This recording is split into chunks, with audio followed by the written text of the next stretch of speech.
Hi, this is Kelly from Synergy Asset Management. We are super excited to bring you the final manager's thoughts of 2022. Super excited for the new year, and we hope you all had great holidays. So let's just get right into it.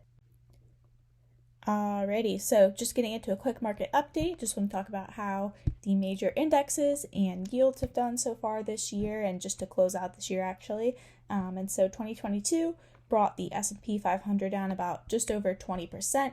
The NASDAQ was down just over 33%, the Dow Jones down over 9.5%, and the 10-year U.S. Treasury yield was up about 155% just since the beginning of the year. So definitely a lot of movement going on in the markets, and we're really excited to see how 2023 will go. Moving into a little bit more market news from this week, on Thursday, December 29th, we got initial claims data for the week before Christmas.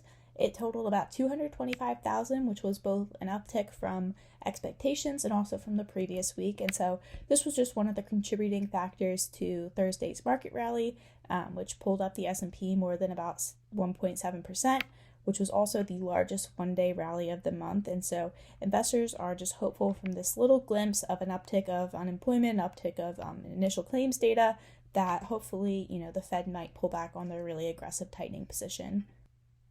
S&P also released their Case-Shiller index this week of home prices and home sales. And so this week, pending home sales data came in for the month of November at about 4% decrease from October, and also about a 37.8% decrease from November of 2021. So we're really starting to see this really hot real estate market cool off, both because of interest rates, but also just because demand and supply are kind of evening out. So it'll be interesting to see how this goes in 2023.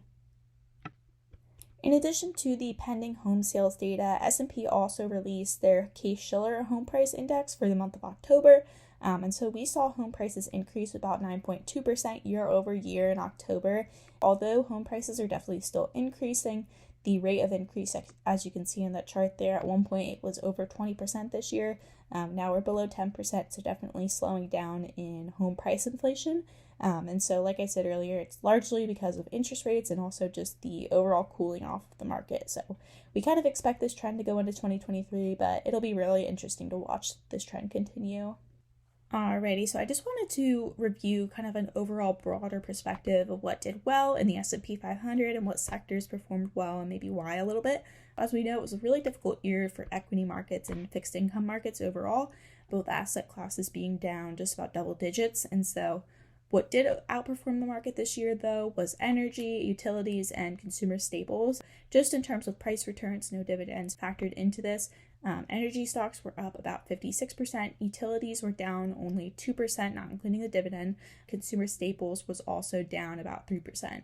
You can see that all of those sectors have done well this year, have performed and held steady, or, like energy has performed extremely well just because of the Ukraine-Russia conflict.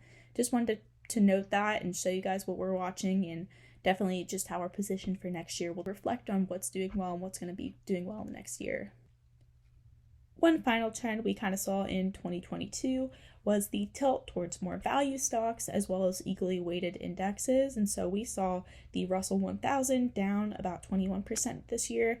However, the equally weighted Russell 1000 was only down about 15%. Those really large mega cap stocks really dragged down this index and really dragged down overall equity markets. Think of Meta, think of Netflix, think of Amazon, that were all down super big this year. And then another tilt was towards value stocks, which were down only about 10% this year, as investors are kind of looking for really solid performance now rather than future growth perspectives. Like always, we are super grateful to watch all the news about inflation, rate hikes, and corporate earnings as we go into this next earnings season in the new year. We're always monitoring and using these economic updates to manage our portfolio going into 2023 to best take care of you. Again, we really appreciate you tuning in each week, and we're super excited to providing you another update next year. So happy New Year, and thank you all.